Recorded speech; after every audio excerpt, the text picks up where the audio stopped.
Iniciamos, ¿eh? Listo. Bueno, buenas tardes a todas, todas. Y bueno, tenemos una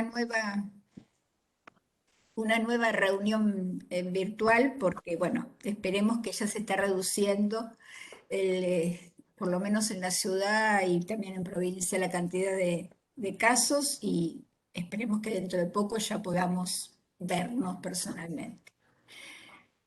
Bueno, entonces hoy comenzamos una nueva reunión de nuestro grupo y vamos a tener 3 presentaciones iniciales.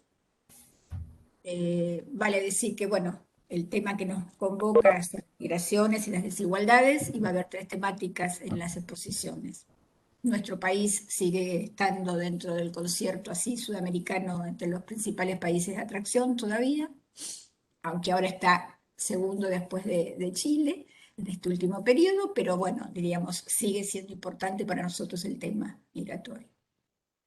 En primera instancia, van a hablar, no sé si llegó Julieta, porque no veo, Ana Paula Penchaset y Julieta Nicolao, que fueron 2 de las 3 coordinadoras generales de la encuesta sobre el tema migratorio en Argentina. Una encuesta que se hizo, bueno, ya les van a contar, a través de CONICET y demás, con una muestra, ahí está, ya la vemos a Ana Paula en persona. Bueno, entonces, le vamos a dar 40 minutos para que ellas expongan y luego yo le voy a hacer la presentación toda enterita, así después cada una le doy la apertura. Después nos va a hablar Verónica Jaramillo sobre el tema de los problemas con la documentación y los actuales operativos territoriales. Y por último, Celeste eh, Castiglione, que nos va a hablar de las migraciones y el COVID. ¿eh? Así que bueno, ahí está Carolina también. ¿Qué tal? Bueno, entonces, iniciamos siendo las 4:11 y yo a los 40 minutos pongo mi audio de nuevo para avisarles. ¿Ok? Adelante. Bueno, muchas gracias. Anita, ¿compartís pantalla? ¿Comparto yo? Ah, estás muteada, Anita. Perdón, cuando algo puede fallar, falla, siempre, es una ley de hierro. No he podido bajar en esta computadora el PowerPoint, lo tenía en la otra preparada, así que Juli, si podés compartir vos. Bien. A ver.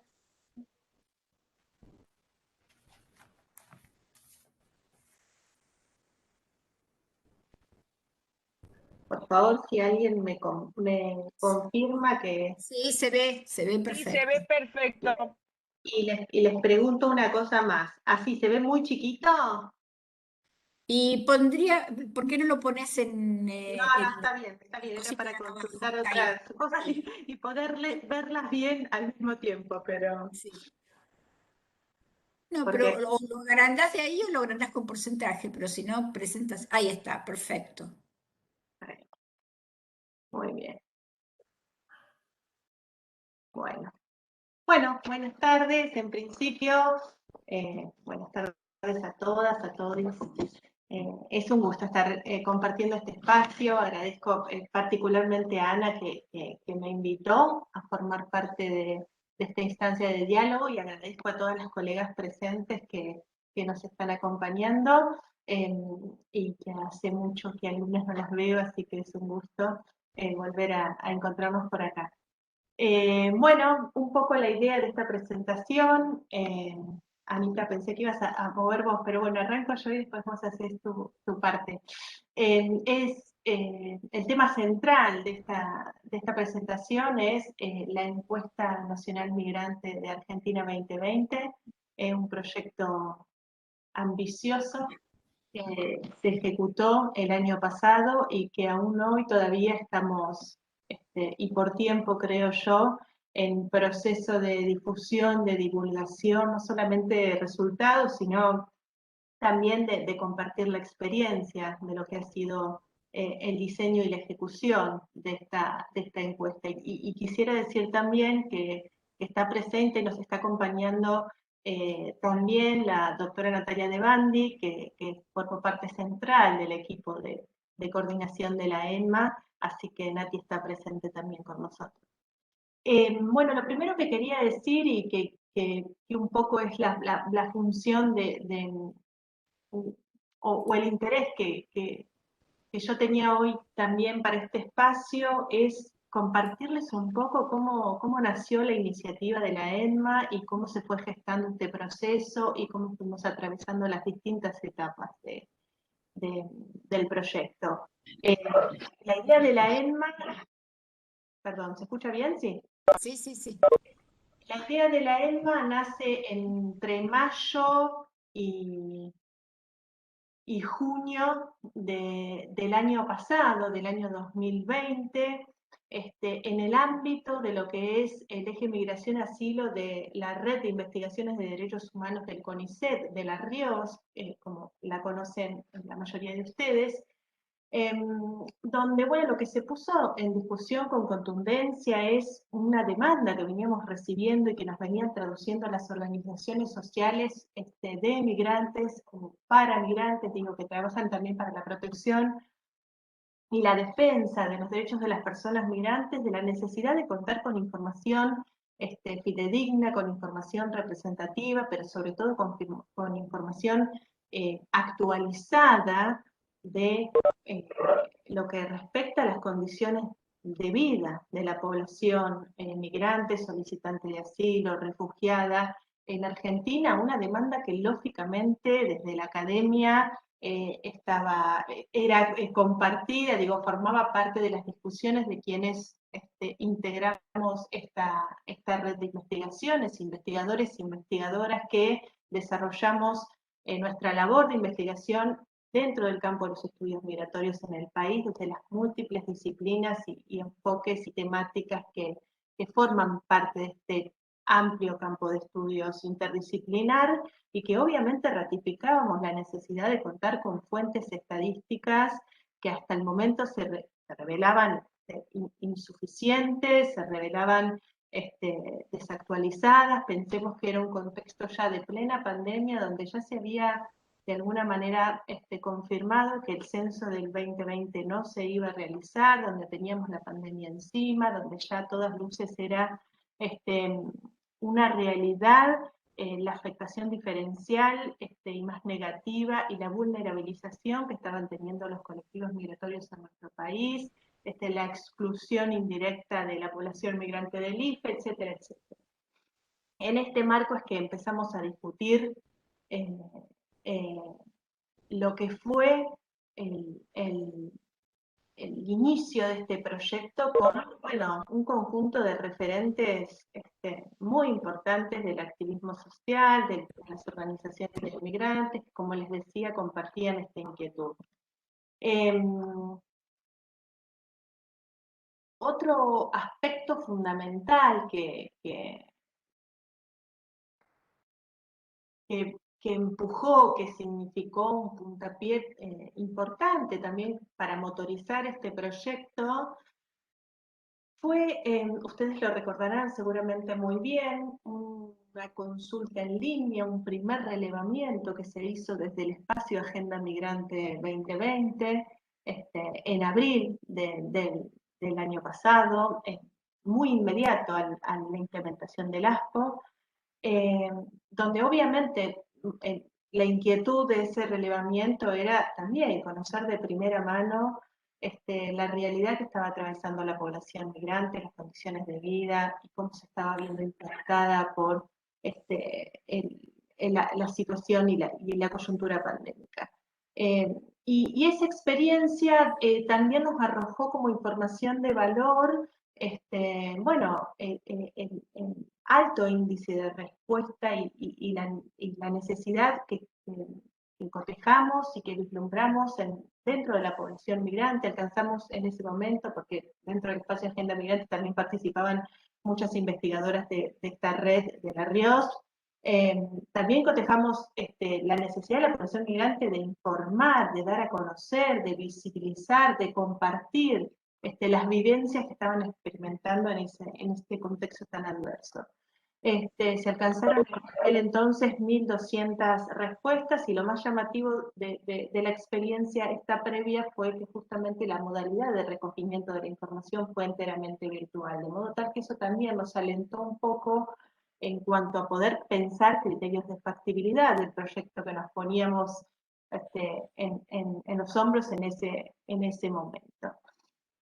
Y así fue generándose una red de trabajo a través del desarrollo de distintas reuniones plenarias en las que se fueron poniendo de manifiesto, bueno, el cómo y el qué pretendíamos con esta encuesta. Se fueron sumando, para sorpresa de quienes participamos de las primeras reuniones de la ENMA, voluntades y voluntades multiplicándose con muchísima velocidad. Se comenzó con todo un desarrollo de trabajo en el cual en las primeras reuniones participaron referentes de 12 organizaciones de migrantes, que terminaron siendo 39 las que acompañaron el proceso de difusión y de implementación y de instrumentación per se de la ENMA. Yo escucho un ruido que no es de mi máquina, no sé a qué responde, no sé si ustedes lo escuchan, pero me desconcentro un poco. Y les decía,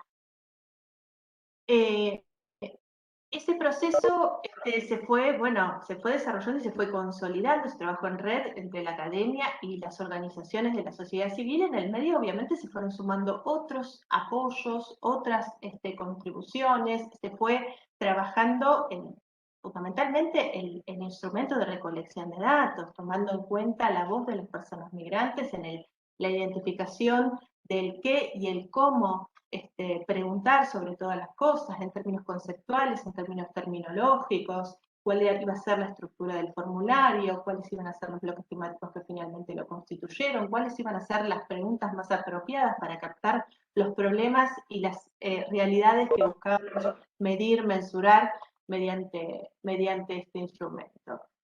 Bueno, aquí también figuran que en el curso del proceso se sumó el apoyo de organismos internacionales, se sumó el apoyo de organismos estatales, como el INADI, como el Ministerio de las Mujeres, muchísimas áreas de derechos humanos de gobiernos locales que fueron sumándose a este proceso. ¿Cuáles fueron los objetivos que en el desarrollo de estas reuniones plenarias nos fuimos proponiendo? Bueno, el consenso de máxima, el gran paraguas que de alguna manera fue el sentido mismo que nucleó al trabajo de la ENMA, fue producir información representativa y actualizada y obviamente específica sobre las personas migrantes, solicitantes de asilo y refugiadas en Argentina desde un enfoque de derechos humanos. Ese fue el objetivo general, si se quiere. Obviamente, a partir de eso empezamos a trabajar y a desagregar y a especificar otro tipo de metas que nos fuimos proponiendo, como por ejemplo el consenso de que apostemos al desarrollo de una encuesta que tenga una aplicación periódica y que esa aplicación periódica nos permita a nosotros realizar cada determinada frecuencia el seguimiento de determinados indicadores de interés y a través de una estructura que se sostenga en todas las ediciones, y a su vez que en cada edición también se puede incorporar una dimensión más coyuntural o más contextual, como fue en la edición 2020, la pandemia, afectando a la situación y a las condiciones de vida y al acceso a derechos de la población migrante. Luego, el acuerdo de concebir a la ENMA como una herramienta complementaria a las fuentes oficiales estadísticas y no compitiendo o intentando reemplazar o suplantar las fuentes disponibles. Bueno, lo que les comentaba previamente, esto de concebir a la ENMA desde un enfoque práctico de derechos humanos, que una de sus dimensiones centrales tiene que ver con esto, no solamente que buscamos con la ENMA medir, mensurar, comprender cómo es el acceso a derechos en todas las esferas y servicios sociales existentes, cómo es la integración de la población migrante a nivel local, a nivel argentino, sino también desde el proceso mismo de diseño y de desarrollo y de instrumentación de la encuesta, el involucramiento directo de la población migrante, desde cómo preguntar hasta la red que finalmente habilitó a través de las propias organizaciones el alcance que tuvo la encuesta. Otro objetivo fundamental, obviamente, ¿qué había detrás de esto? La intencionalidad concreta de que los resultados que arroje la ENMA permitan nutrir el desarrollo y el diseño de políticas públicas en la materia desde un enfoque de derechos humanos. La transferencia de conocimiento hacia el Estado estuvo siempre en la génesis de este proyecto, para exigir derechos, para derribar mitos y prejuicios, para modificar y mejorar la política pública. Y por otro lado, obviamente hacer una contribución a la ciencia abierta. Desde el minuto uno también todas las personas y las organizaciones que integramos este proyecto planteamos una política de acceso abierto a los resultados de la ENMA, que de hecho de esta manera se está gestionando en la actualidad el acceso a los resultados de este instrumento. Aquí está dispuesto aquí abajo. Bueno, el link en el cual, completando un breve formulario, se pueden solicitar la base de datos de esta encuesta desarrollada el año pasado. Respecto de la instrumentación, y con esto ya le voy a ir dando la palabra a Ana, hay mucha información para administrar y compartir respecto de esto, pero básicamente y sintéticamente, lo que se puso a disposición fue un formulario online, un cuestionario autoadministrado. Estuvo disponible entre los meses de octubre y noviembre del año pasado para ser completado por personas migrantes de 18 años y más, personas nacidas en un país distinto al de la Argentina, mayores de edad. Si bien nosotras reconocimos a priori las limitaciones que obviamente una modalidad enteramente digital planteaba para llegar a determinados sectores, a determinados grupos, y también consideramos aspectos positivos de lo que permitía esta estrategia, y están, bueno, en el documento metodológico madre, todas estas cuestiones expresadas. La realidad es que el propio contexto terminó siendo central para determinar que esta sea la estrategia de recolección de datos enteramente virtual, en función de, obviamente, la pandemia, las restricciones a la movilidad, la crisis sanitaria, etc. Este formulario estuvo disponible con una estructura de 62 preguntas, la mitad de ellas obligatorias, estaban ordenadas en 12 bloques y estuvieron disponibles en 4 idiomas, que esto me parece también un aspecto fundamental de lo que fue la experiencia ENMA, en tanto fue considerado como un aspecto que permitía, sin lugar a dudas, poder llegar a determinados colectivos que otras fuentes u otros relevamientos no permitían llegar hasta ese momento, de modo tal que la posibilidad de traducir el instrumento a estas 4 lenguas que están aquí expresadas fue, entendemos, un plus en todo este proceso. La otra característica central fue el anonimato. La ENMA no solicitaba ni registraba ningún tipo de información que permitiera la identificación de la persona encuestada. Esto para nosotros también fue un aspecto central en las definiciones metodológicas que hicieron este proceso.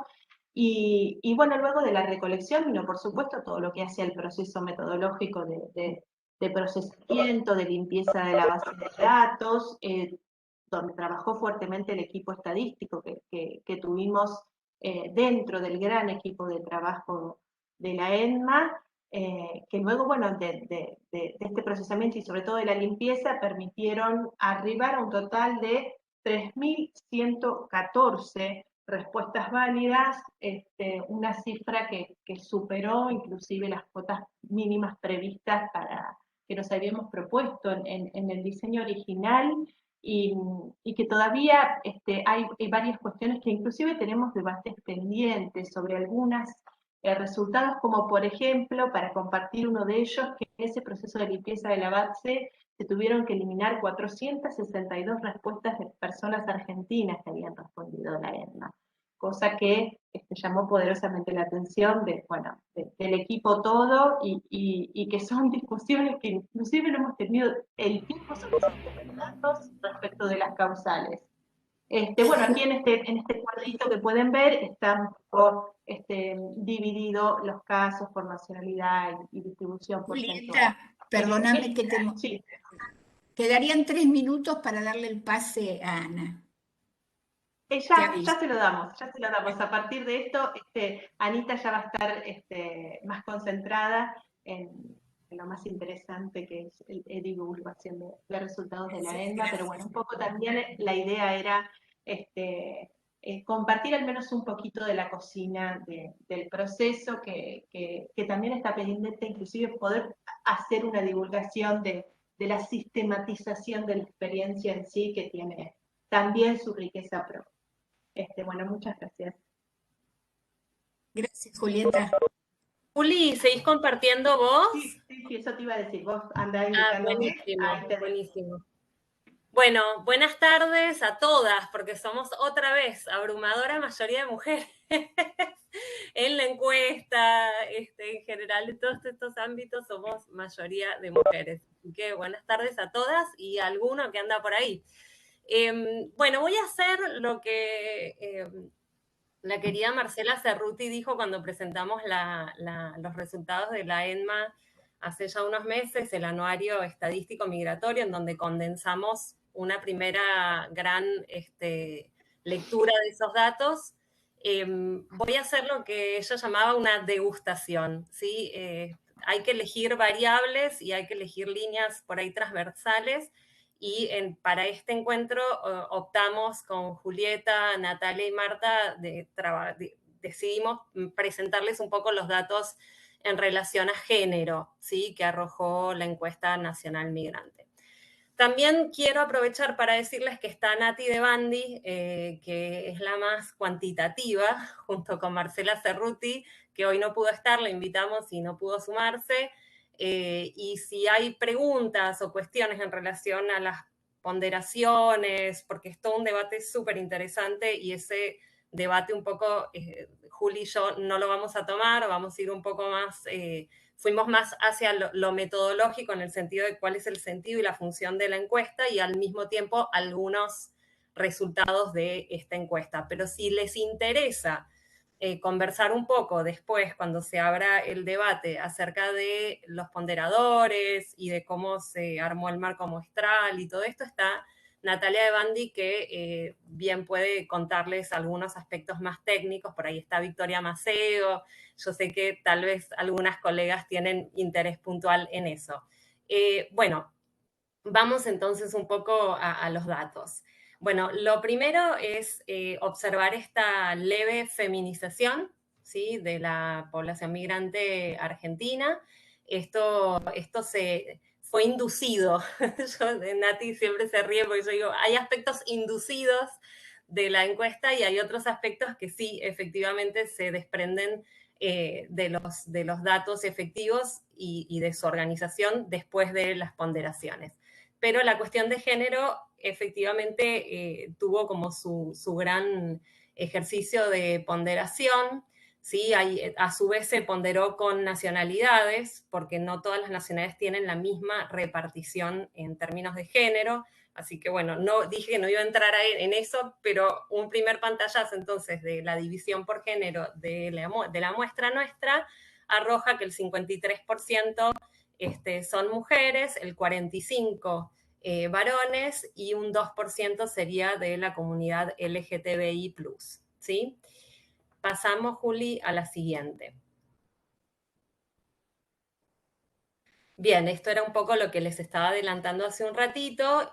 También se trabajó con ponderadores intranacionalidad, ¿sí? Y es muy interesante este cuadro, ¿sí? Además de bello, cuando Nati lo armó, a Juli y a mí nos encantó porque parece una obra de arte abstracta, pero en realidad si lo observan, es muy interesante cómo en los colectivos latinoamericanos específicamente se observa esta feminización de la migración y, por ejemplo, en el colectivo chino, ¿sí? Y senegalés se observa una fuerte presencia del colectivo masculino. ¿Sí? Mirando este gráfico, quiero también plantear una cuestión que me parece importante y es que si bien hay un capítulo dedicado enteramente al colectivo LGTB, ¿sí? A analizar cómo dieron los datos dentro de ese colectivo, ese capítulo dentro del anuario estadístico es el único que se armó bajo una metodología cualitativa y no cuanti. ¿Por qué? Porque el número no daba para, digamos, meterlos en esta lógica que sí daban los pesos para hombres y mujeres, ¿sí? Entonces, ahora voy a presentar toda una serie de datos que están armados en base a una lectura sexogenérica binaria, ¿sí? Si les interesa puntualmente cómo dieron los datos dentro del colectivo LGTB, hay un capítulo entero del anuario estadístico y esos datos también se pueden analizar con los reparos que estoy planteando, ¿no? Que no dan los pesos numéricos como para hacer contrastes más a nivel estadístico cuantitativo. Bueno, seguimos entonces con el siguiente, Juli. Bien, acá, esperen un segundo que no se logra leer bien el título. ¿Ustedes lo leen bien, el título del cuadrito? Sí, se lee perfecto. Ok, perfecto. Entonces es mi computadora que tiene algo extraño.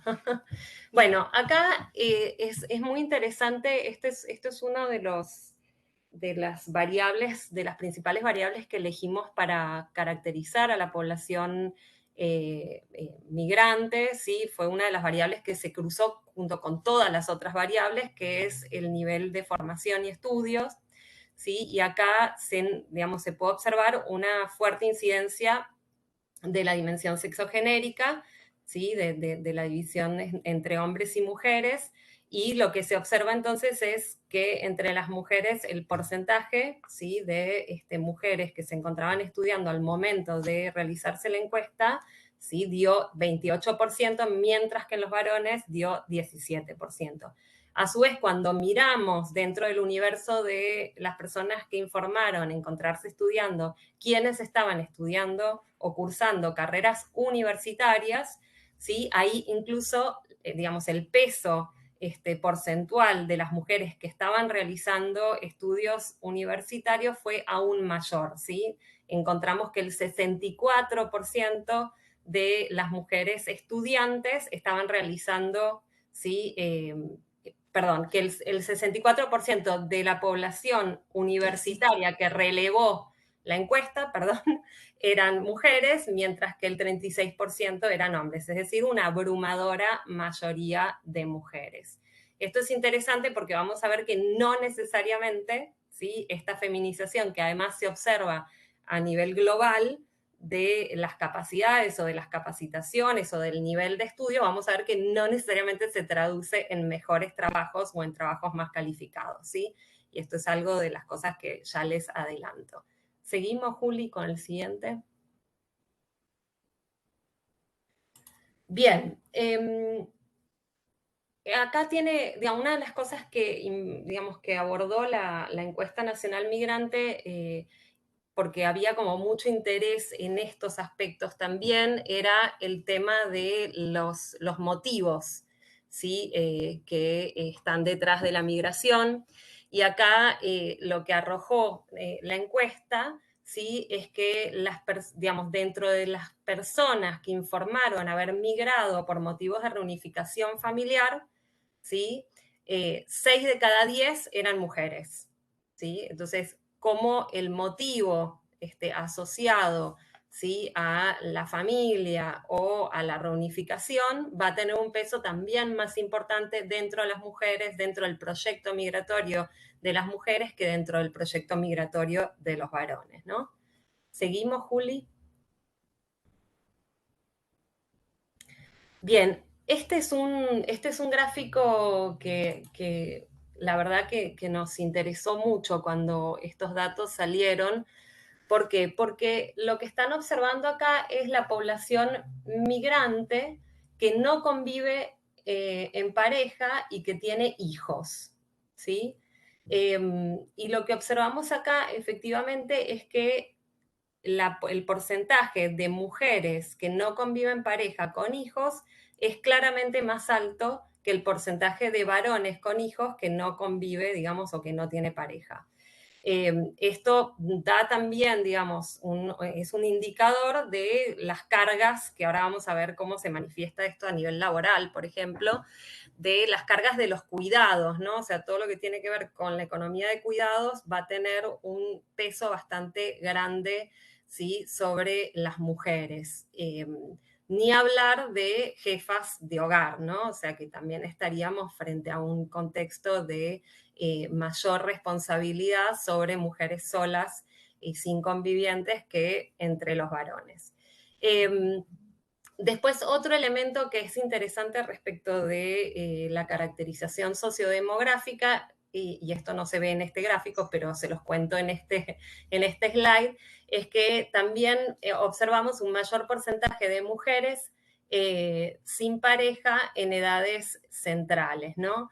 Es decir, una mayor incidencia de la separación sin regreso posterior a uniones entre mujeres migrantes que entre varones, esto ya lo sabemos, esto pareciera ser una constante.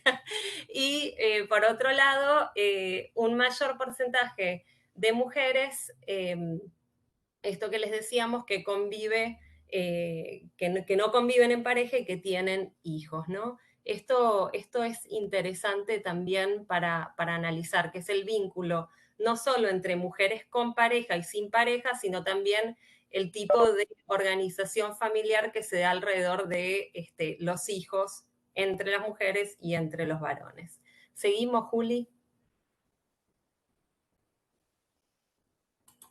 Bien, acá estamos frente al tema de dificultades para acceder a la regularidad documentaria o a los documentos o a los trámites de erradicación. Yo acá quiero decir algo que no se manifiesta en el gráfico y que me parece importante, y es que en términos comparativos, ¿sí? Frente a la situación, cuando se les preguntó por su situación documentaria, las mujeres en realidad están mejor ubicadas que los varones, ¿sí? Dentro de la encuesta nacional migrante. Es decir, la dimensión de género no arrojó que las mujeres se encuentren en desventaja respecto de los varones en relación al tipo de documentación o de erradicación que han alcanzado. Esto es un elemento interesante y es importante tener en cuenta. En lo que sí aparecieron diferencias, y diferencias bien interesantes, es en el tipo de dificultades que unas y otros informaron, ¿sí? Que es lo que están viendo en este grafiquito, ¿no? Entonces, entre las mujeres se observa una mayor incidencia de los problemas económicos y de aquellos asociados a la obtención de turnos, mientras que entre los varones sí vamos a encontrar mayores problemas asociados a las barreras tecnológico-administrativas. Acá observamos, y es algo que apareció muy fuertemente en la parte abierta, dejamos una pregunta abierta en la cuestión documentaria, y el tema de las barreras tecnológico-administrativas vinculadas al RADEX fueron, digamos, una constante, ¿sí? de las respuestas que aparecían especialmente entre varones, ¿no? Y después, en el tema del cumplimiento de ciertos requisitos y de documentación, ¿sí? O la falta o la exigencia de cierto tipo de documentación, por ejemplo, de país de origen, encontramos una suerte de paridad, ¿sí? Entre los dos. Pero me parece, no, o sea, cuando hicimos el análisis, es interesante observar que no son los mismos problemas, que unos y otras tienen, ¿no? Problemas diferentes en relación al acceso a la documentación. ¿Seguimos, Juli?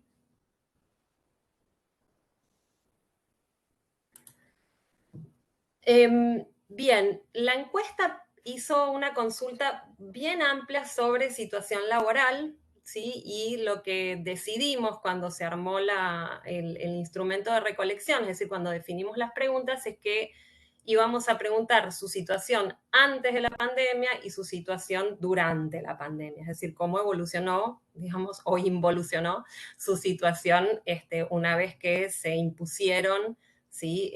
Las políticas de restricción y de aislamiento, ¿sí? Que sucedió con su condición laboral, ¿no?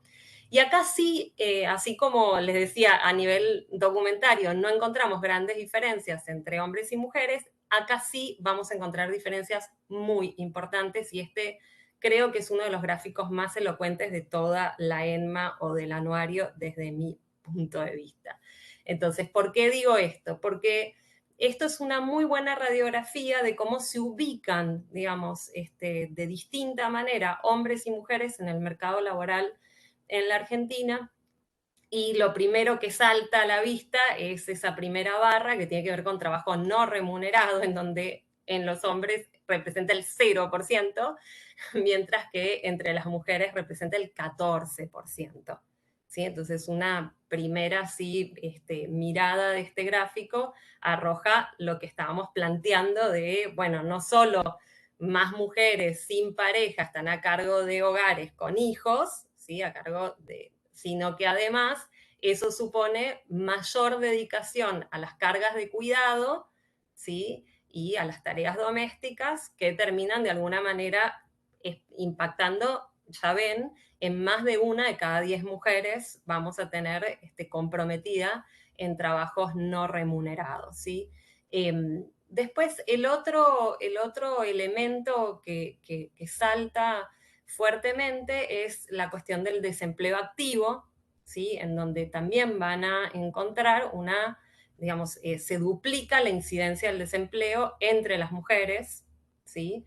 Entonces, fíjense que ya ahí tenemos un 23% de mujeres fuera de los circuitos de producción y de ingresos, y esto ya las ubica en un lugar bastante más complicado, ¿sí? Que a los varones migrantes, ¿no?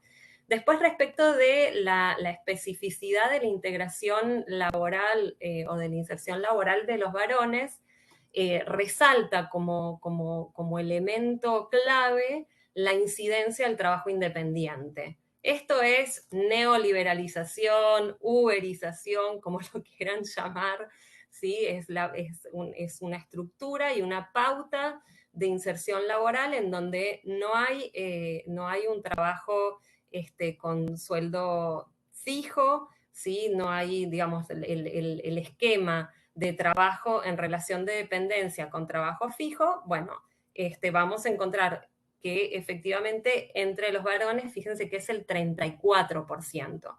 Esto es un elemento importante. Y después, respecto del trabajo en relación de dependencia y los trabajos temporales o estacionales o las changas, vamos a encontrar bastante paridad entre unos y otras, ¿sí? Seguimos, Juli. Yo no sé si llegó Marta Guerreño. Marta, ¿estás por ahí? Marta estaba con dificultades para sumarse. Si no llegó, sigo avanzando un poco. Sí. Ana, aprovecho para avisarte que te quedan 5 minutos. Sí. Vamos a pasar al siguiente, Juli. No lo vamos a mirar.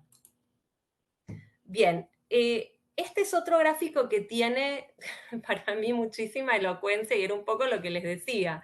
¿Sí? Si bien las mujeres, comparadas con los varones, tienen mayores niveles de formación y de calificación, ¿sí? Eso no solo no se traduce en términos de la adecuación entre calificación y ocupación, sino que se encuentra en una desventaja comparativa importante respecto de los varones, ¿sí? Cuando se les preguntaba, había una pregunta dentro de la ENMA que es, ¿considera que el trabajo y la ocupación, digamos, que tiene en Argentina se condice, ¿sí? Con su nivel de calificación, de formación y estudios?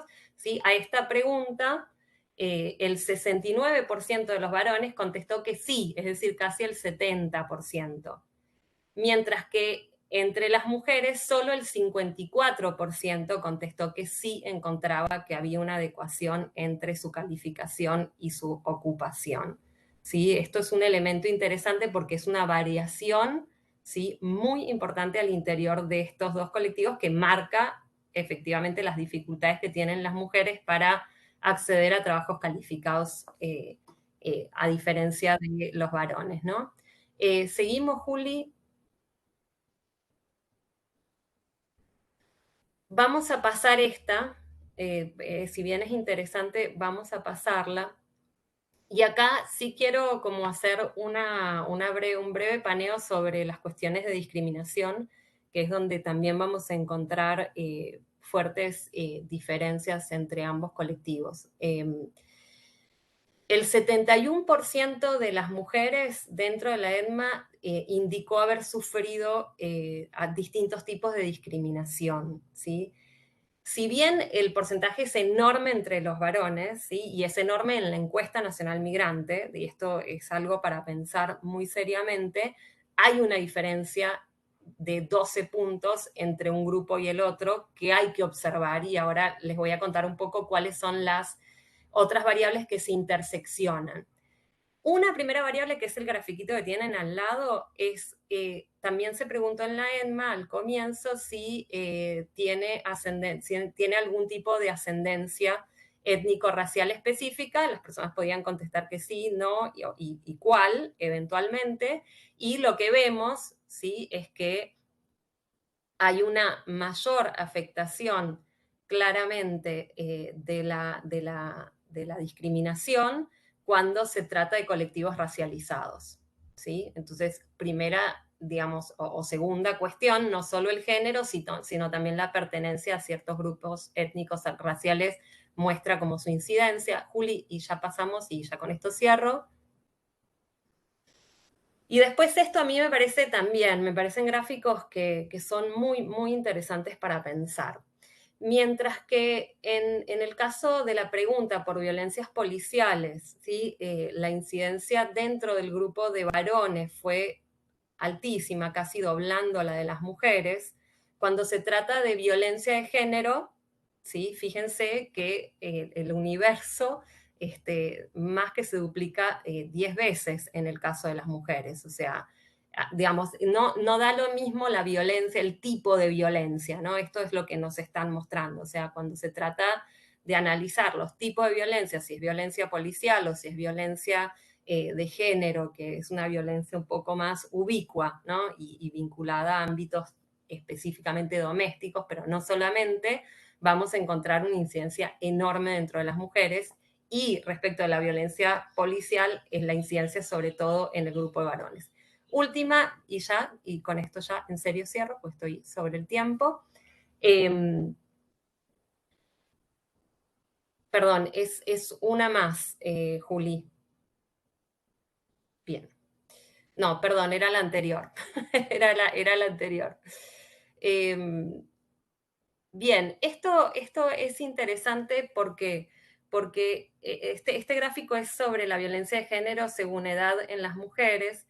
Esto mismo se hizo en relación a la violencia policial en hombres, y lo que vemos es que la violencia, digamos, en el caso de las mujeres, la violencia de género, digamos, tiene una enorme incidencia y tiende, digamos, a mermar, aunque no a desaparecer, digamos, en las mujeres más añosas.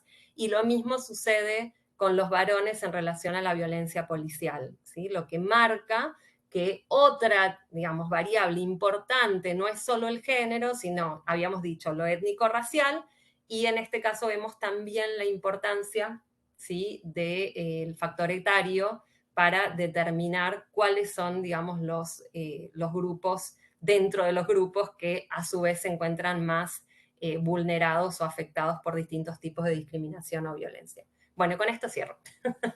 Me excedí 2 minutos, ¿eh? No, uno.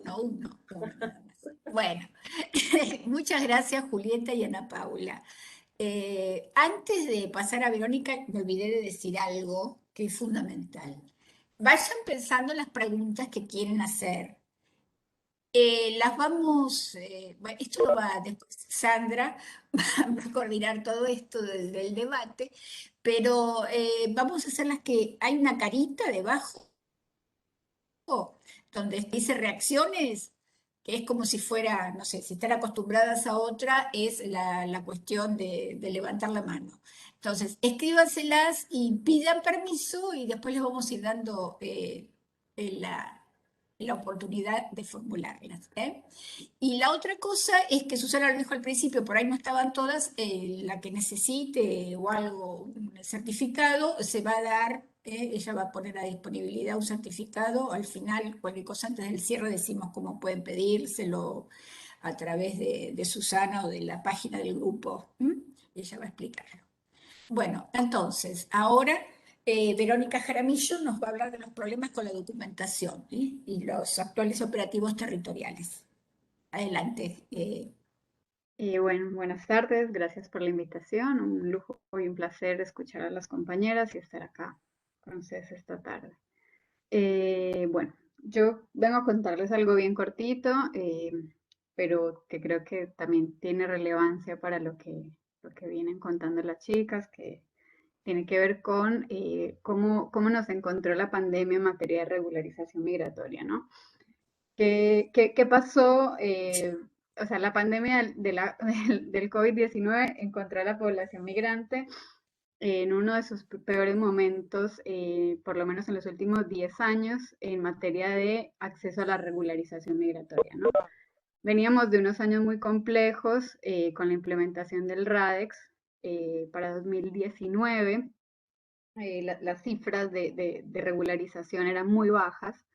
O sea, para que se den una idea, en el 2015 habían por año 261.000 expedientes entre erradicaciones permanentes y temporarias, y para 2019 solamente unos 63.000 trámites se realizaron con una resolución solo de 24.000. O sea, unos números muy inferiores. Y entonces toda esa gente estaba sin documentación para cuando llegó la pandemia. Llegó la pandemia y ¿qué pasó?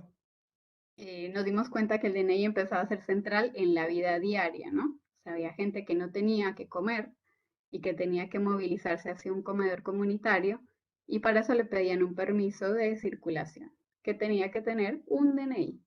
Entonces, no ibas a trabajar y hacías changas, estabas en un sector informal, no tenías documentación, no tenías forma de movilizarte, la policía te encontraba en la calle y te decía, ¿qué haces acá? Porque estás saliendo a caminar si no tenés permiso de circulación.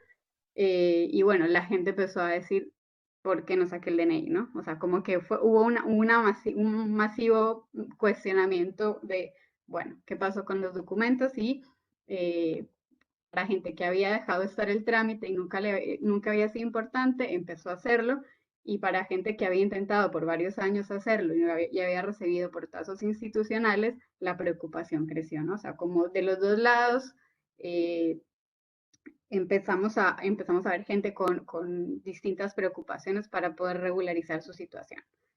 Yo estuve participando de algunos de los operativos de abordaje territorial que se hicieron ya desde diciembre del año pasado, y encontraba gente de 40 años en el país que no tenía hijos, nietos, y no tenían DNI en el país. O sea, nunca habían iniciado un proceso de regularización. Así que no solo población de reciente llegada, que por supuesto era a priori la que uno pensaría es la que está más complicada, sino gente que de alguna manera llevaba larga data y nunca había iniciado o nunca había sentido la necesidad de tener un DNI. Yo, de hecho, a esta señora que me contó de sus 40 años en el país, le pregunté cómo puede ser que usted haya vivido 40 años en este país y nunca le hayan pedido el DNI, o sea, como para algo, para anotar a sus hijos al colegio. No, el padre los anotaba, el padre es argentino y nunca lo necesité, y bueno, y ahora lo necesito. ¿Por qué? Porque necesitaba una operación del corazón y en el hospital se lo pedían. Caso aparte, ¿no? O sea, darnos cuenta que el sistema de salud sigue pidiendo ese tipo de datos y exigiendo para hacer cirugías y intervenciones la documentación, cosa que se prohíbe por ley, ¿no?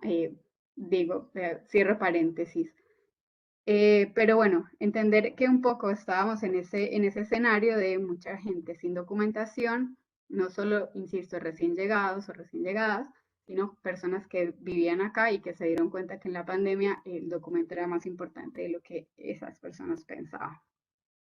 Entonces, Migraciones se enfrentó, como también, a un gran desafío, que fue, primero que todo, manejar una pandemia.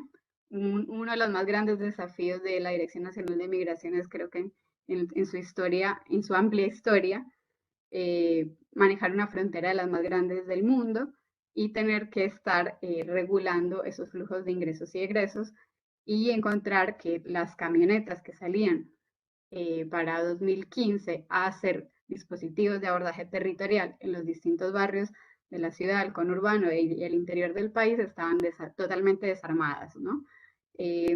Recuerdo una de las primeras reuniones que tuvimos desde sociedad civil con Florencia Carignano, la directora de Migraciones, que nos había contado que todos esos dispositivos móviles habían sido desarmados y convertidos en camionetas para ir a buscar migrantes, ¿no? Camionetas de control migratorio.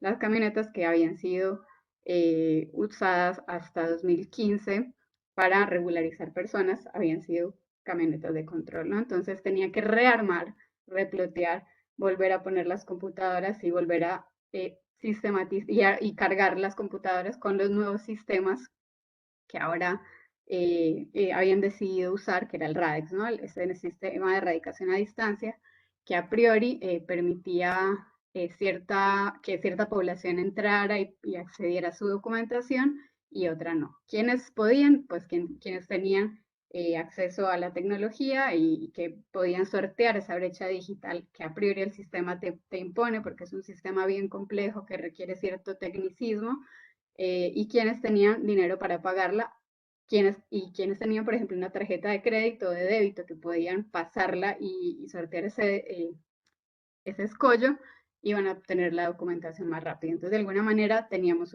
una población plenamente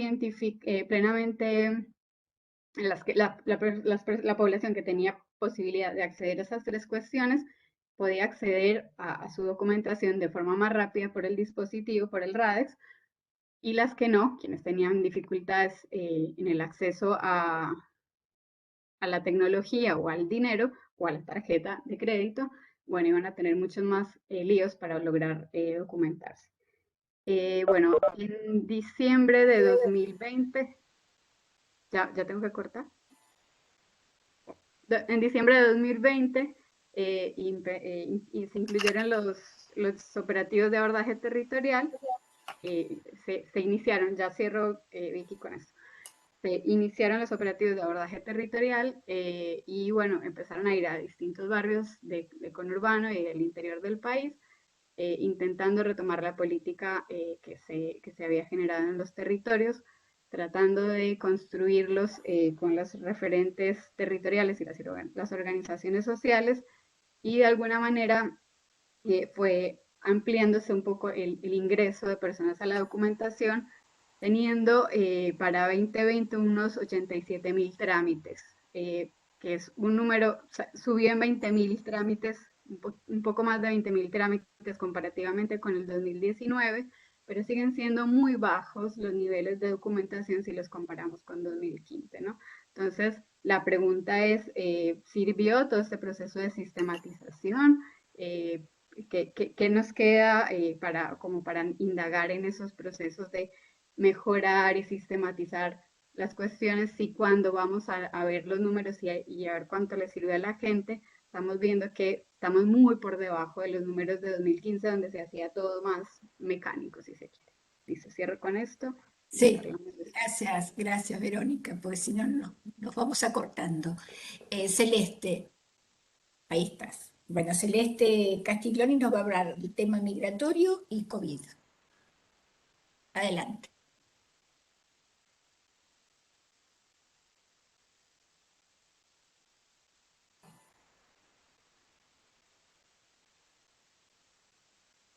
Bueno, ahí estoy. No sé si se ve el power. No, todavía no.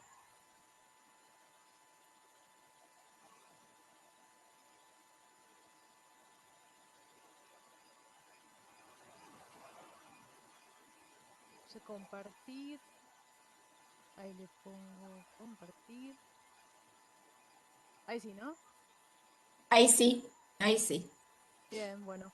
Bueno, cuando uno más o menos aprende un sistema, viene otro superador, este está Exacto, muy lindo, pero bueno, exactamente. hay que Bueno, adaptarse. Bien, bueno, yo adelante. les quería, gracias Victoria, gracias a Susana y a todas las compañeras que nada, que me dan este pequeño espacio para dar cuenta un poquito sobre lo que estuvieron hablando hasta ahora todas las compañeras, pero en este caso yo lo sitúo en José Cepaz, que es el pequeño circulito amarillo que vemos ahí, que antes era parte de un partido mucho más amplio que desde 1994 toma su propia estructura formal. Que fue pueblo, que fue a mediados del siglo XX, una ciudad muy próspera, muy apoyada por planes estatales que llevaron a industrias como Yelmo, como De Carlo, como desde hacer dulces hasta hacer autos. Y que luego, después del proceso y la dictadura cívico-militar, cayó en las leyes del neoliberalismo, dejándolos completamente desguarnecidos y marcados por una importante desigualdad estructural. Eso es un poco lo que nosotros fuimos haciendo, la voz de los migrantes, desde este libro, así también como también la voz de las migraciones recientes y su lugar en el espacio educativo, y dos informes que fuimos publicando dentro de estos dos textos sobre las desigualdades en el marco de la pandemia, y ahí donde también recuperamos las voces de los migrantes en función de lo que estaba pasando en la escuela y los vínculos que nos habían quedado, y como bien dijo Verónica, todas las dificultades que tuvieron que ver con el tema de documentación. Sobre este tercero que está en prensa es que nosotros, Perdóname, sí, Celeste, ¿podés subir un poquito el audio? Me dicen que se escucha muy bajito. Tu audio, a ver si lo podés mi audio, mejorar. sí. Si no, Alicia, subí el tuyo, de tu máquina. Gracias. Pues, supuestamente estoy al 100%, así que tal vez si me acerco el micrófono, a ver si se escucha mejor. Bien. Bueno, con respecto a eso, en este texto que hice junto con una trabajadora social de José de Paz, que se llama Pandemia y Población Migrante, el acceso a derecho como cuestión, recuperamos, por ejemplo, las voces de los que trabajan en el territorio con la población migrante de José de Paz en la actualidad. Y justamente Rodrigo Barrios, un dirigente del UTEP, nos contaba que la pobreza que se estaba viviendo era complicada, porque si bien el gobierno estaba inyectando algo que estaba pasando que antes no había pasado vinculada al hambre que estaba teniendo parte de esta población, era mucho más importante. Dice, yo lo que veo es que hay muchos que están volviendo, por ejemplo, a Paraguay, que los conozco, 5 casos concretos, que planifican quedarse un año allá. Los bolivianos de la parte textil se les paralizó el trabajo, los que tienen pequeños talleres en el barrio Néstor Kirchner o en el Lamas son textiles, se les retrasó mucho el tema de la producción textil por la bajada o la prohibición de los shoppings. No laburaron nada, a fin de año remontaron y ahora de nuevo a la lona. En el momento que se abrió un poquito, pudieron trabajar un poco más y luego hubo una retracción con ese tema. Y los paraguayos que trabajaban en obras no están consiguiendo trabajo. Yo creo que una de las cosas que ven más resueltas en Paraguay es el alimento. Son del campo muchos y no les falta para comer. Y acá en Argentina está faltando para comer. Entonces, en Argentina nos está costando comer. Y en la casa de sus padres tienen huertas, animales, están cerca de la familia. Tal vez no tienen otras comodidades como acá, pero no les falta la comida, ¿no? Que es un aspecto realmente novedoso que gracias a este testimonio empezamos a dar cuenta de uno de los tantos temas que dan. Siempre caemos en la documentación, nos decía este mismo dirigente, es clave, es fundamental y está en la agenda de gobierno ordenar esta situación mientras sobrevivir, ¿no? Y acá nos pasaban algunas de las postales de la pandemia junto con hacer las ollas populares en los comedores con el barbijo puesto. Estas mujeres que, como bien decía Ana, también parte de trabajo no remunerado, que acá encontraban un espacio en donde sacar, aunque sea un plato de comida para los chicos. Desde la Secretaría de Integración Sociourbana, dependiente del Ministerio de Desarrollo Social, una de las integrantes nos decía, en cuanto a los trabajadores, la precarización laboral que se observa es angustiante, ya que con tal de no perder su trabajo se arriesgan ante la pandemia y acceden a trabajar en condiciones inseguras en lo sanitario. Esto redunda en una falta de atención primaria para prevenir una escalada de cuadros clínicos en diagnósticos más graves, como bien decía también las compañeras. Y también una sobrecarga de los espacios organizados o comunitarios que no dejaron de realizar las tareas que venían desarrollando, por ejemplo, el apoyo social en burbujas, comedores, merenderos, asesoramiento en documentación, trámites y urgencias. Es decir, nada disminuyó, sino que se sobrecargó. Y después Nicolás Villalba, del Movimiento de Trabajadores Excluidos, que trabaja bastante con la población senegalesa, tanto en Cava como en el espacio del conurbano, decía, un arrastre de la recesión y una imposibilidad de seguir con esa idea de poder mandar plata a Senegal, y que Argentina es un buen lugar con respecto a la apertura de la inmigración. Sin embargo, en 2016 dijeron, no es tan así. Esa idea que tenían con la cual vinieron empieza a hacer agua. Y se profundizó en la pandemia. La situación era bastante dramática, no tenían acceso al programa como el IFE, y eso aceleró el confinamiento y problemas, sobre todo alimentario, ya que yo antes no había escuchado, nos pedían comida. Ellos son bastante reservados, y nos pasó que pedían comida y activamos gestiones provinciales y nacionales y nos ayudaron desde Derechos Humanos de provincia, pero no era permanente. Y allí hicimos campañas solidarias o ayudamos desde los merenderos durante los 4 o 5 meses fuertes. Algunos se arriesgaban a salir a vender y de hecho algunos fueron detenidos en el momento más álgido de la pandemia y le agarraron la mercadería y demás. Ahí también los movimientos sociales intercedieron y se la devolvieron y bueno, trataron de bajar algunos bolsones de comida, donde por ejemplo en José de Paz hicieron como un pequeño centro comunitario en donde a la noche iban a comer. Desde la Dirección de Asesoramiento Documentario para Extranjeros de la Municipalidad de José de Paz, la directora nos decía, los que dependían de un consulado X se trababan porque estaban cerrados o abrían 15 días sí y luego 15 días se cerraban, con pocos turnos que tardaban en otorgar. No se podía tener permisos de tránsito, esos que se daban por 24 horas, solo para esenciales, y no podían ir a Cava a buscar papeles a los consulados o hacer trámites. Bueno, estos aspectos documentarios, alimentarios, ¿no? El hecho de los retornos y el hecho de la dificultad permanente que organizó la pandemia es algo que nosotros hemos transitado y que conocemos muy bien. Solamente quería traerles este pequeño muestra, estas voces de protagonistas de este espacio en particular. Muchísimas gracias. Bueno, gracias Celeste. Bueno, realmente han sido cuatro ponentes, tres temas muy importantes, tanto la encuesta como todo el tema documentario que nos contó Verónica, y bueno, y un poco lo de Celeste que se engancha con las dos cosas. Tenemos que pensar que la pandemia no solo nos ha afectado a todos, sino que les ha afectado más a los migrantes, ¿no? Sobre todo por las trabas para poder circular. Y el tema documentario que es fundamental. Bueno, entonces, ahora Sandra va a tomar su batuta. Muchas Yo, gracias, le dejo a Gloria. ella.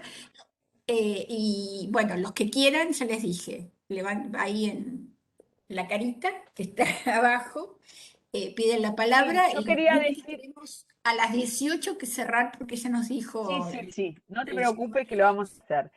Yo quería una cuestión de orden. En vez de hacer pregunta-respuesta, que se alarga mucho y probablemente no lleguemos a hacer todas las intervenciones que se quieran hacer, me parece mejor que me vayan diciendo quién quiere hablar, si quieren poner ahí o levantan la mano ahora. Lo que pasa es que no todo el mundo tiene cámara y no conozco a todo el mundo, entonces no las voy a poder decir por su nombre. Entonces a lo mejor si ponen una manito o algo que me permita ver el nombre de quien quiera intervenir, entonces hacer varias intervenciones o preguntas, comentarios, tienen por qué ser necesariamente preguntas, ¿no? Compartir experiencias, investigaciones, y después en todo le damos las palabras a las compañeras para que contesten, hagan también los comentarios que consideren oportunos. ¿Alguien que quiera empezar preguntando, comentando?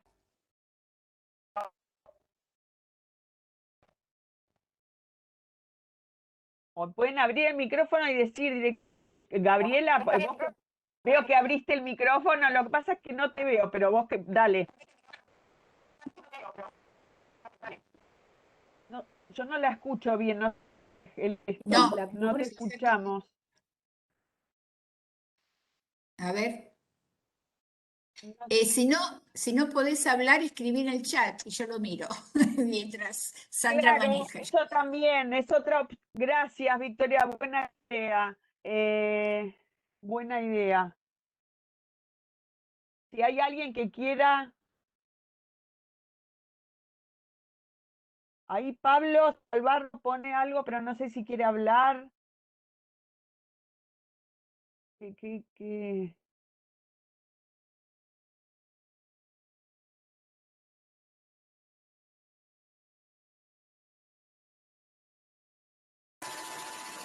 Tengo una pregunta, Celeste. Dale. Yo Ahí quería está, después preguntarle ahí algo está. a Verónica. Momento. Entonces, Verónica, Alicia, Nadia, que vi que ellas las tres. Dale, Vero, después salí Nadia. Cele, ¿sabes si la gente que se fue volvió cuando se abrió un poco la cosa y cómo salieron o cómo fue su procedimiento? ¿Tenés un poco idea de cómo fue toda esa peripecia de salir en momentos de frontera cerrada? No sé, me entró la duda de cómo sería todo eso. No, Celeste, acordate lo que pedí, por favor, porque si no se va a hacer muy. Quédate con la pregunta. Perdón, tengo este papel horrible. Alicia, por favor. Bueno, te quería preguntar, porque vos mencionaste el tema de la documentación, y a mí vieron que en el próximo censo de población tienen la intención de introducir el número de DNI. Entonces a mí me parece importante que todos estemos atentos para presentar una nota al director del INDEC donde justificamos por qué no es conveniente introducir el número de DNI. Quería pasar ese aviso nada más. Bien, Alicia, muy pertinente tu intervención. Y creo que varias de las que estamos acá en ese proceso, pero está muy bien, muy pertinente tu intervención. Me parece también es interesante pensar las implicaciones, ¿no? De eso, justamente. Nadia, que ha dado la palabra. Sí, ¿qué tal? Buenas tardes. Bueno, yo agradezco desde ya las intervenciones que son muy valiosas y aportan muchísimo. Puntualmente quería consultarla a Celeste porque ella siempre nos trae rica información y muy actualizada sobre la realidad de José Cepaz. Em, sí, Celeste, te quería consultar si en estas conversaciones que han mantenido o tu misma experiencia, ¿no? Como profesora allí en ese espacio social y cultural y económico, político, digamos, ¿tuviste alguna mención al tema de la migración y educación? Es decir, además de estas cuestiones económicas, si te llegaron a comentar este, alguna cuestión particular en torno a la educación a nivel primario, qué cuestiones pudiste vos percibir a nivel de la universidad, si es que algunos de estos migrantes fue generando algún tipo de estrategia particular para poder continuar de manera formal en el sistema educativo, o si por el contrario percibís que hubo mucho abandono, deserción, ¿no? ¿Cómo afecta a esta población tan vulnerable la pandemia y cómo afectó al proceso educativo en general? Gracias. Rosana desde Uruguay tiene un comentario. Adelante, Rosana. Hola, buenas tardes a todas. No sé si- Estoy ahí está. escuchando. ¿Se escucha? Sí, Yo los más o- escucho se muy escucha. No muy entrecortados. bien, pero se escucha. Bueno, bárbaro. Me interesó mucho porque creo que tenemos en los colectivos, la cantidad, los porcentajes son diferentes, pero digo, tenemos algunos problemas en común, ¿no? El acceder a la información, los problemas con la organización migratoria, las situaciones de vulnerabilidad, pero quisiera llamar la atención sobre otra cosa. Se escucha muy mal, Rosana. Nosotros ¿Ustedes la acá en escuchan o soy yo? Uruguay Porque a veces tenemos... me pasa.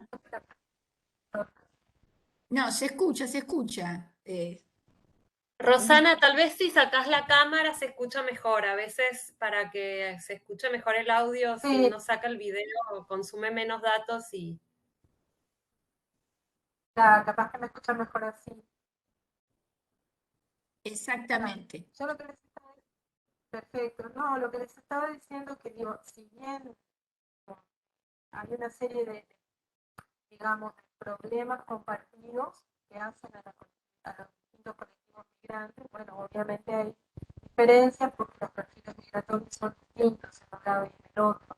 Pero quisiera agregar algo a modo de complejizar la situación a la que asistimos con el escenario de pandemia, para pensar un poco más todo esto. Nosotros acá en Uruguay tenemos las fronteras cerradas, ustedes deben de saber bastante bien. Tenemos un decreto que habilita el ingreso antes de determinadas excepciones, la notificación familiar, derecho humanitario, y hay un ítem que hace a los que ingresan por razones laborales, empresariales o económicas.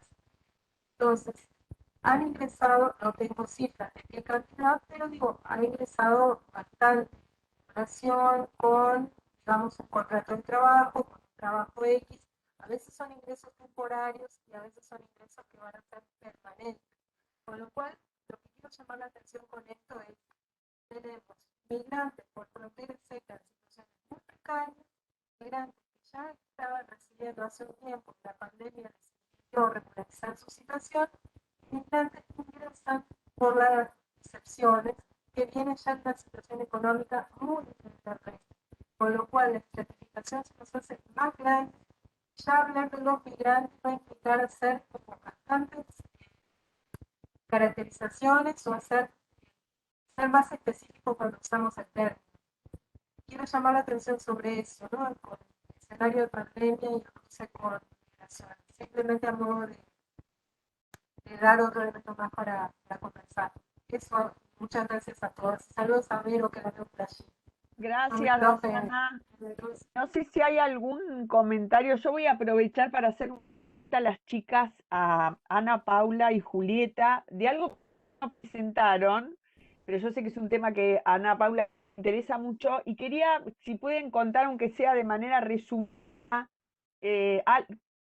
algo algún resultado de la encuesta en relación al tema de participación política. Pensando un poco, digo, a raíz de las últimas elecciones, de que acá en Cava, bueno, el tema de que el empadronamiento automático y que si bien aumentó la participación, el voto, es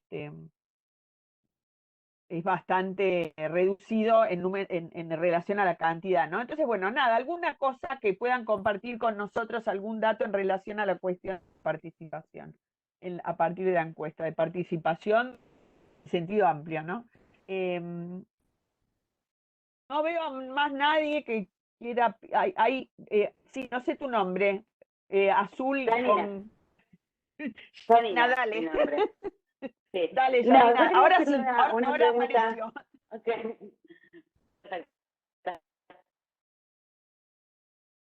Porque eso no te sepas que era parte de lo que es el ex general Sarmiento. No sé si se escucha, porque un poco va y viene la conexión. Hola. Escucha. Sí, se escucha, se Sí, escucha. dale.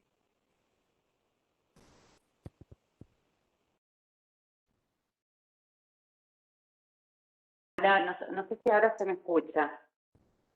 Se te escucha, Sí, dale, se sí, escucha. perfecto, Yamina.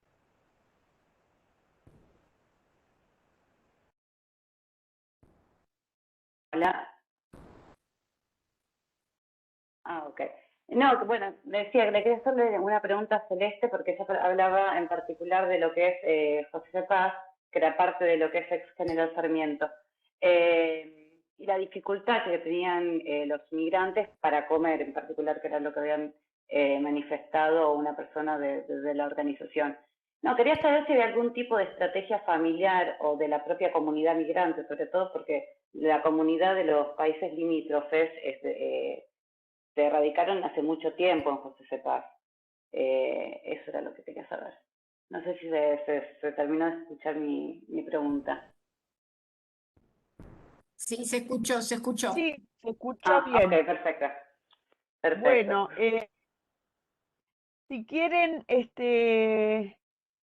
podemos, chicas, que vayan ustedes contestando y después tiempo, y si hay algún otro comentario o pregunta, seguimos. Podemos ir, no sé, el orden de presentación se me ocurre: Julieta, Ana, después Vero, después Celeste. Anita, ¿querés Dale, yo acá tomar contesto un par de... Sí, voy a hablar sobre los derechos políticos. Me parece que es un tema además candente y muy en agenda hoy en Argentina. ¿Me escuchan bien? Bien. Sí, se escucha perfecto, se escucha. Bueno, la encuesta nacional migrante arrojó datos muy parecidos a los que hemos ido recopilando a partir de pedidos de informe en esta temática. Sí, arrojó que el 38% de las personas encuestadas participó alguna vez de las elecciones, en las elecciones de autoridades locales en Argentina. Recuerden que el voto está reservado a nivel nacional para los nacionales en nuestro país. O sea que si votan, votan a nivel local. Ese 38% es súper interesante porque, insisto, va muy en la línea de las tasas de participación efectiva que tienen las personas migrantes en por lo menos las dos circunscripciones más importantes, que son Provincia de Buenos Aires y Ciudad de Buenos Aires. Pero más interesante que ese número es otro número que es así bien elocuente, que es que el 51% de las personas migrantes informaron haber tenido dificultades para participar y para ejercer sus derechos políticos en Argentina.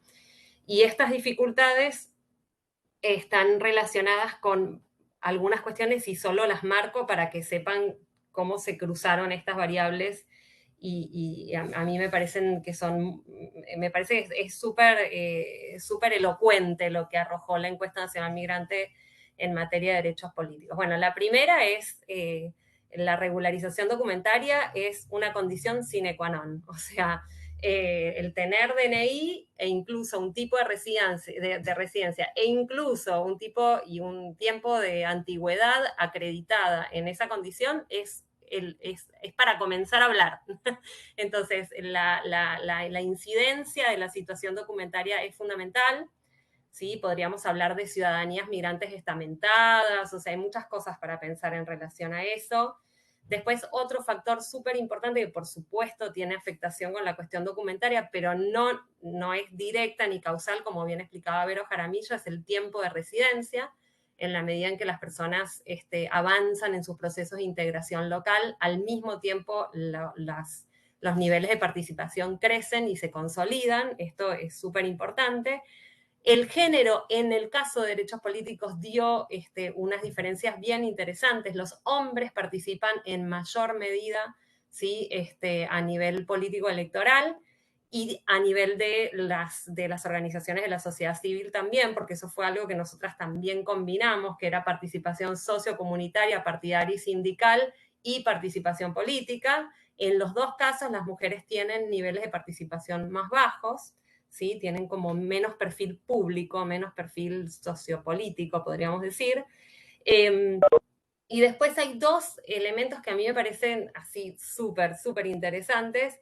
Uno es que cuando se combina participación sociocomunitaria, es decir, las personas que participan en distintos tipos de organizaciones sociales, partidarias y sindicales son a su vez las que tienen una tasa de participación más alta a nivel político electoral. ¿Sí? Las organizaciones tienen un rol de potenciación, ¿sí?, de la participación a nivel electoral. Esto es interesante. Y después el otro elemento que no está en el anuario, que fue algo que seguimos investigando a partir de los resultados de la ENMA, es que el compromiso político tiende a funcionar como en sinergia, ¿sí? Así como el compromiso sociocomunitario de alguna manera fortalece el compromiso político y electoral, ¿sí?, la adscripción partidaria. Al mismo tiempo, las personas que participan, o sea, que informaron participar en las elecciones de sus países de origen, son las que reportan tasas más altas de participación en Argentina, que es lo que se constituye como lo que llamamos el campo de político transnacional, ¿no? O sea, se puede observar ahí algo como súper interesante en ese sentido. Y no, hay otros datos, pero no me quiero acaparar el tiempo porque hay preguntas para las otras colegas y son preguntas también que me interesan mucho escucharlas a Vero y a Celeste.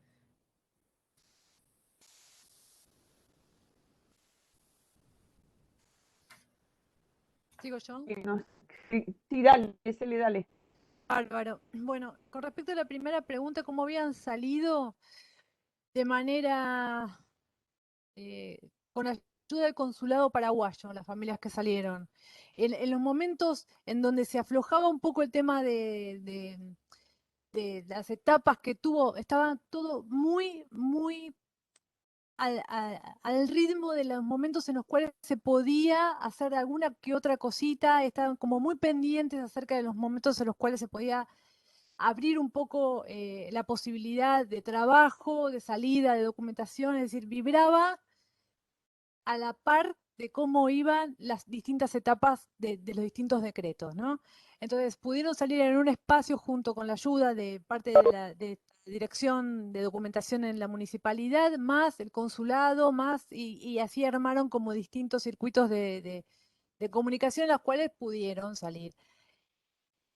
Y llamados, creo que también desde allá, hubo como toda una red de ayuda. Muy sensible a las etapas y a los momentos en los cuales se podía acceder a determinadas cuestiones. Y todo el tiempo tratando de decidir, ¿no? En función de eso también, y en relación a la pregunta que me han hecho de las estrategias, ¿no? Las estrategias fueron los comedores, muchísimos, que abrieron sus puertas, las casas de las personas que se abrían, se ponía una mesa y iban acercándose y traían cosas que también le daban en los bolsones, en las iglesias, o sea, se iba recopilando y se iba trayendo a un determinado lugar, se le ponía un nombre a ese merendero, a veces con ayuda de organizaciones sociales, a veces simplemente autogestión, y se trataba de comer. Con excepción de estos senegaleses que sí pudieron hacer su pequeño local en donde se reúnen a la noche y también traspasaban información y se ayudaban mutuamente y hablaban, ¿no? Que es un poco también lo que también afectó muchísimo porque además fueron, bueno, se ha llegado a la justicia también con cuestiones vinculadas a los alquileres, dentro de esa informalidad había un gran abuso del pedido de alquileres y demás, que los dejaban como muy desguarnecidos y que bueno, que ahí también ayudaron las organizaciones sociales. Y una cosa también, cuando se pudo abrir un poquito, fueron las ferias y los clubes de canjes, que a veces se dan también por Facebook. Yo he entrado a varios de estos lugares en donde se intercambia, como si yo dijera, bueno, este mate lo vendo por 20 pesos, y por dar un ejemplo, ¿no? Y después se encontraban en un punto, en una plaza, y se intercambiaba el objeto, zapatillas, tuppers, incluso comida. Y bueno, la otra pregunta que me había hecho Nadia estaba vinculada al tema educativo. Nosotros hicimos este trabajo, este documento de trabajo se llama Donde lo teórico se estrella, que de alguna forma recopila las voces de la gestión, de maestros, de secretarios y demás durante el periodo de Macri. Y lo hicimos en este grupo de investigación que son todos docentes, docentes del territorio, de la universidad, de escuelas secundarias, de profesorados y demás. Bueno, ya teníamos todo un panorama catastrófico vinculado a la temática educativa, de desmantelamiento, de vaciado de contenidos, de lo que pasó en la escuela de Moreno, que queda vecina a nuestro partido y por lo tanto impactó directamente. Imagínense lo que fue después analizar esas entrevistas en función, digamos, en la pandemia, con este grupo de investigación de docentes, donde ellos también hicieron una suerte de autorreflexividad, donde ellos también eran padres de chicos que estaban en el territorio, que, bueno, obviamente daban cuenta de cómo había sido, cómo estaba haciendo, porque en realidad cómo está haciendo, ¿no? Todavía la pandemia, cómo nos sigue afectando, con olas y con momentos distintos en los cuales afecta de diversas maneras, en donde obviamente la salud mental no está siendo contemplada en la forma que debería ser contemplada, ¿no? Y los efectos que esto tiene. Así que bueno, ya veníamos con un montón de testimonios muy negativos de lo que estaba vinculado. Hemos visto también mucha voluntad por parte de los profesores y maestros para que en el momento de no pandemia una no documentación fuera pasando y así sucesivamente, así que imagínense cómo fue a posteriori, y siempre dando cuenta que José de Paz tiene muy poca conectividad de acuerdo al barrio, estamos muy marcados por el tema barrial, si estás más cerca del centro, si estás un poco más alejado, eso de alguna forma determina muchísimo todo.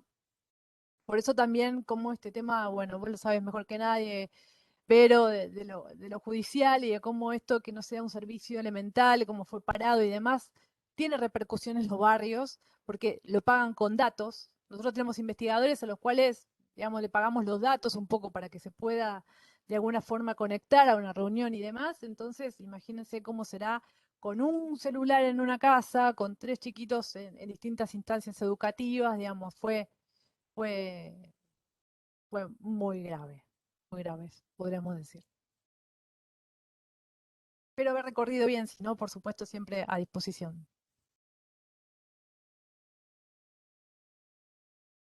Bueno, tenemos tiempo todavía. No sé si alguien quiere hacer alguna pregunta o algún... Sandra, falta que hable Vero. Ah, vale. Creo que no habían Perdón. preguntas. No, No, pero creo que no habían como no preguntas habló. al respecto. Está Marta Guerreño por ahí, que quería decir algo sobre los Dale, paraguayos adelante, Marta, retornados. adelante, Marta. Sí, hola, A ¿cómo ver. andan? Yo lo que Hola, quería Marta. decir era, con respecto a lo que estaba diciendo recién Sandra sobre el retorno de los paraguayos, si bien es cierto el consulado, en todos los consulados del país pusieron una lista para retornados, tardaron mucho en efectivizar eso. Entonces se inscribieron un montón de gente, es más, en Córdoba había como 400 inscriptos y al final se fueron 17 nada más, porque cuando decidieron hacer efectivo el retorno, ya se había acomodado bastante las cosas y las personas ya empezaron a trabajar de nuevo, entonces ya no retornaron. Era necesario en ese momento más álgido y no se efectivizó en ese momento por problemas, no sé, creo que más que todo de permiso para salir del país, entonces la mayoría de la gente desistieron de volver al país y varios de los que retornaron ahora están de nuevo acá.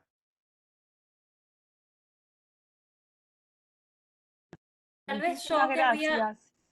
Dale, Tal vez Ana. yo querría agregar algunas cosas que me parece que por ahí no hemos discutido y que son así como muy interesantes y graves y que se vinculan especialmente con la cuestión de regularización e irregularidad. Argentina, a nivel comparativo, tuvo una de las políticas de cierre de fronteras más estricta y permanente, ¿sí? Porque muchos países abrieron y cerraron y tuvieron como unas políticas distintas, digamos, en lugar de cerrar, ponían estructuras y sistemas más complejos de cuarentena, había otras opciones. La Argentina optó por un sistema de fronteras cerradas de manera permanente, además, durante más de un año, y eso ha tenido efectos muy graves sobre la posibilidad de acreditar los ingresos al país, ¿sí? Por pasos regulares, y eso efectivamente puede generar, vamos a ver cómo eso se desarrolla. Entiendo que desde la Dirección Nacional de Migraciones se están tomando algunas medidas para de alguna manera contemplar estas situaciones donde se dieron pasos de manera irregular, pero es gente que no va a poder de alguna manera realizar sus trámites si no tiene una suerte de política de bypass, ¿no? Que le permita iniciar el trámite de erradicación sin el paso acreditado, ¿no? Esto es algo para observar, esto fue algo muy grave, y creo que en ese sentido la política migratoria en Argentina tiene mucho para pensar, ¿no? Y una de las cosas que nosotras veníamos pensando con Juli, con Nati Devandi, es que se hizo como muy claro el clasismo, ¿no? Escuchaba a la colega Rosana de Uruguay, el clasismo de las fronteras, ¿no? O sea, las clases altas y muy acomodadas pudieron seguir viajando, pudieron de alguna manera seguir sus negocios, incluso trasladarse a Uruguay. Tuvimos como una doble vara total y absoluta. O sea, un corredor fluvial principal vinculando clases medias y clases altas muy acomodadas hacia Uruguay, por ejemplo, que fue constante y que nunca se cerró, y después todos los pasos terrestres cerrados, como explicó Vero Jaramillo, es decir, sin ningún tipo de control efectivo, porque no hay forma de controlar las fronteras en Argentina. Eso es algo también para pensar. Entonces, lo único que se hizo fue generar, digamos, más vulnerabilidad. Y, por ejemplo, en el plano, digamos, y en el tema de protección internacional, es decir, de personas que requerían protección internacional y todo ese trabajo desde frontera, no pudieron acceder a los servicios, ¿sí? Entonces, creo que ahí hay algo para pensar muy seriamente. Ahora, por primera vez, la directora Cariñano de Migraciones dijo que es la primera vez que la Argentina abre las fronteras desde que desde que se impuso el ASPO. Esto es gravísimo, gravísimo. Y es algo muy puntual de la Argentina, es decir, de la estructura y de la política de fronteras por la que optó la Argentina. Entonces, yo no sé si otros están observando esto mismo, si tienen algún diagnóstico al respecto, pero eso es algo que a nosotras, por ejemplo, particularmente nos llamó mucho la atención, y esto se ve, por ejemplo, si ustedes quieren, la única medida que a nivel de regularización durante la pandemia que salió rápidamente fue el tema de frizar, congelar los trámites y que no operen los vencimientos. Pero nadie pudo avanzar en sus trámites de erradicación, por ejemplo. Nadie pudo pasar de la precaria a la temporaria a la permanente.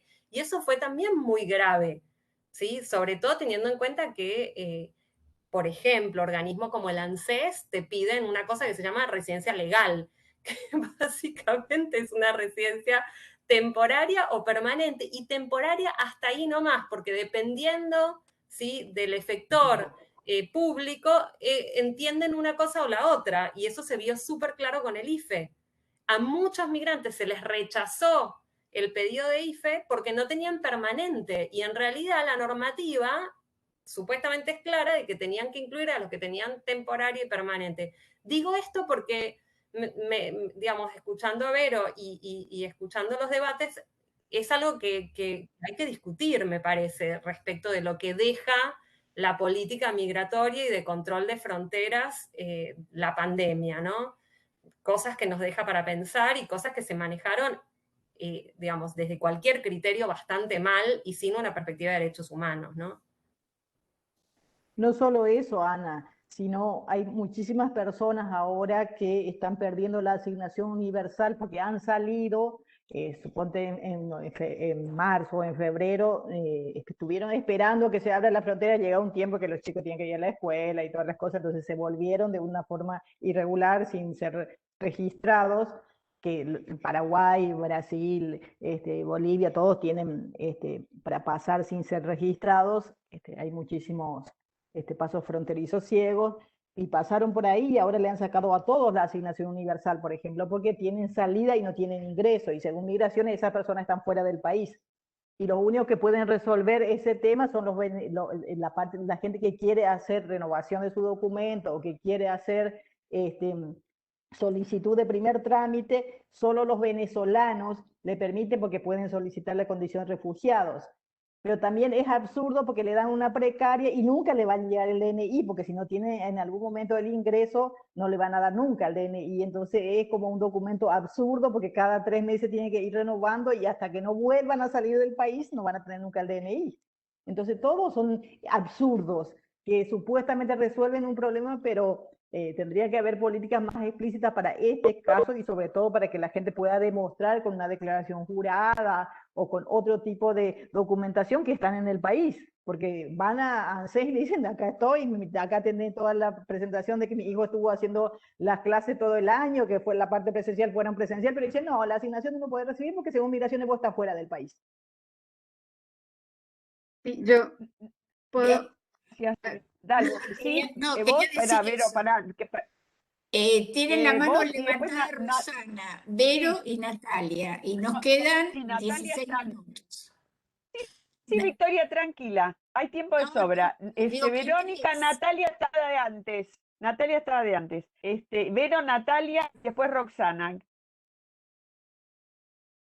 Bueno, gracias. Vero, Soy cortita. Quería agregar dale, un poco dale. a esta mirada ahí, y de paso también pasar un chivo. Hay digamos, no solamente hubo un montón de políticas que durante la pandemia, a nivel de la documentación y el manejo de fronteras, estuvo mal, sino que incluso, y retomando un poco lo que hablábamos del DNI y que también mencionó Vero, de la falta de acceso, hay un problema recurrente de una muy mala gestión a nivel de los datos, que ya todos conocemos, y que termina repercutiendo de forma directa. Entonces también hay, por un lado, una gran hipocresía, me parece, ¿no? En cierto planteamiento de políticas que deberían estar atentas a las personas en situaciones de mayor vulnerabilidad y que no han correspondido. El IFE, por supuesto, ya todos sabemos, ¿no? El grado de desmanejo que hubo, ¿no? Entonces, una hipocresía de, por un lado, estar queriendo plantear este ingreso de DNI para supuestamente dar privilegios, cuando en realidad sistemáticamente en todas las políticas hay restricciones desde el DNI, es decir, no se aceptan personas que no tengan el DNI y de hecho encima se ponen condicionalidades más amplias. Y complemento una cosa que también les quería dejar dicho, que por ejemplo, desde el colectivo de haitianes hay en este momento una movida y les vamos a seguramente pedir un poco de apoyo porque se volvió a colocar a Haití como un país que no solicita visa. Hay toda una hipocresía nuevamente en hablar de un supuesto humanitarismo cuando en realidad no se puede hacer reunificación familiar.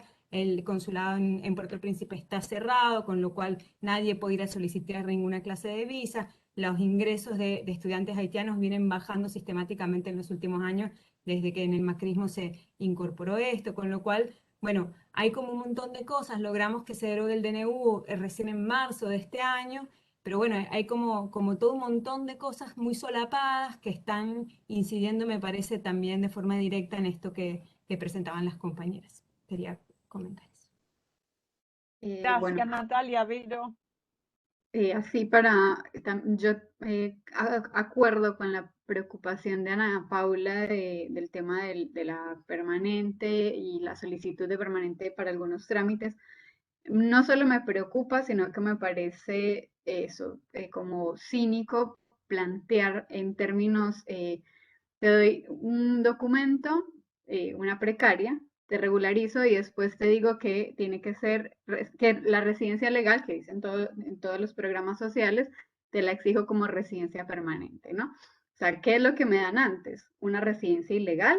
O sea, me parece que es un tema que tiene que estar en el debate, porque si no, entonces, ¿para qué me sirven todos estos papeles, ¿no? A la larga.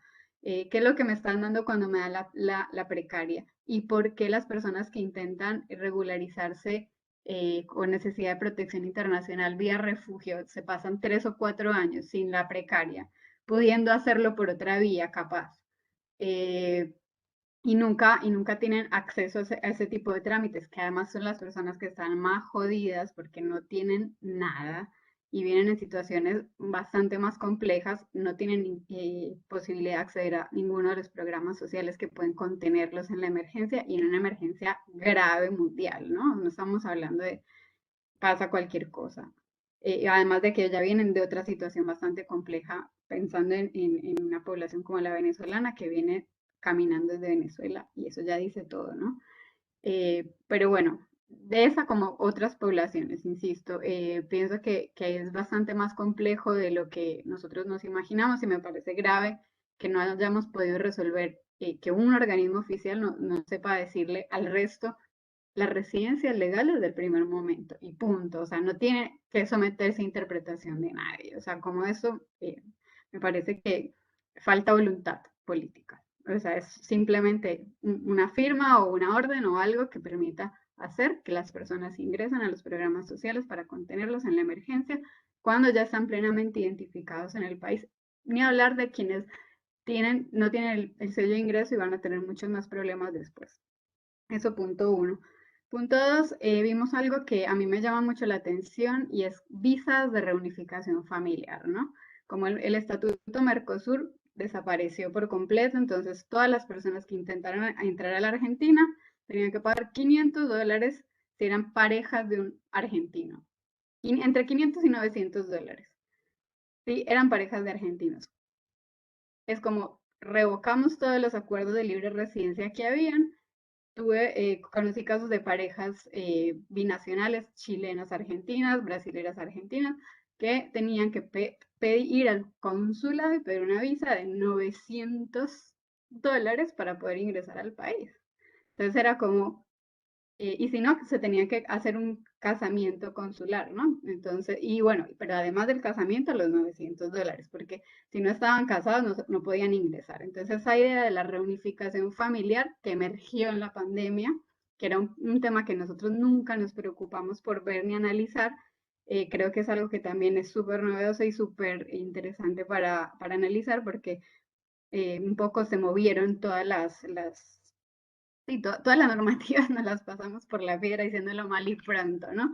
Y entonces se creó un régimen ad hoc donde una frontera que nunca estuvo custodiada ni nada, la gente entró como colador, van a quedar jodidas, segurísimo, por mucho tiempo las personas que entraron sin ese sello de ingreso, no solo quienes ya tenían documentos y reingresaron, sino quienes entraron de nuevo. Y entonces vamos a estar en un escenario bastante complejo para no solo regularizar a toda esa población, sino para ver cómo acceden después a la educación, a la salud y a otras cosas, porque de la nada emergieron nuevos problemas que en vez de facilitar la vida en contexto de pandemia, la hicieron aún más compleja. Lo dejo aquí. Gracias, Vero. Rosana, tenía la mano levantada. Sí, sigue estando. No la veo. Bueno, Parece que tenía problemas de banda. Recién bueno, se... Julieta. Ahora sí se te escucha. ¿Está sí. Rosana? Sí, estoy. Cancelé el Vale, video. después. Bueno, entonces perdóname, estás vos y después Julieta y después ya cerramos, porque quedan 9 minutitos.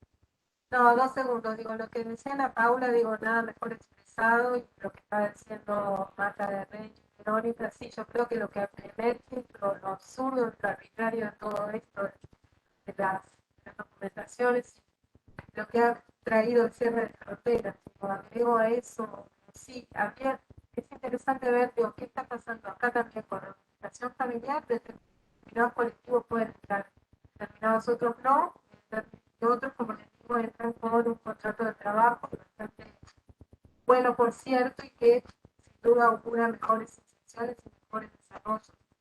Y también, digo, como parte de todo esto, absurdo, por ejemplo, la residencia en Mercosur, que daba bastante mejores posibilidades, podía acceder de primera mano a una residencia permanente y sin costo, por una cuestión de cierre de Cancillería, por un brote de COVID, se vio suspendida durante un tiempo, con lo cual trajo muchos retrasos. Se está optando por la residencia temporaria Mercosur, que acá en Uruguay no la da Cancillería, sino la Dirección de Migración. Simplemente agrego esto porque me parece parece que da como otros elementos para hacer esos cruces entre las herramientas que había, las situaciones que se dan, la pegada de la pandemia. Yo creo que hay cosas absurdas, pero que van a traer consecuencias graves en el acceso a derechos. Nada más. Gracias.